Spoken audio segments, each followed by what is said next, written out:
నిన్నటి రోజున హనుమంతుల వారు రామకథా శ్రవణానికి పెద్దపీట వేశారు అని తెలుసుకున్నాం కదా.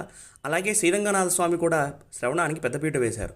ఒకసారి శ్రీరంగ క్షేత్రంలో అక్కడ కూర్చున్న వాళ్ళందరూ కూడా కాసేపు హరికథా కాలక్షేపం చేస్తుంటే స్వామి ఊరేగింపుగా బయటకు వచ్చాడు. స్వామి బయటకు వచ్చాడు కదా అని వాళ్ళందరూ ఆ హరికథా శ్రవణాన్ని కాసేపు ఆపి స్వామిని దర్శించుకున్నారు. స్వామి వెళ్ళిపోయాక మళ్ళీ ఆ శ్రవణాన్ని పునఃప్రారంభించారు. ఆ రోజు రాత్రి శ్రీరంగనాథ స్వామి ఆ ఆలయ ప్రధాన పూజారి గారి కల్లోకి వచ్చి, నువ్వు అటువైపు నన్ను ఎందుకు తీసుకుని వెళ్ళావు? వాళ్ళందరూ నాకు ఒక కొత్త పేరు ఒకటి పెట్టారు.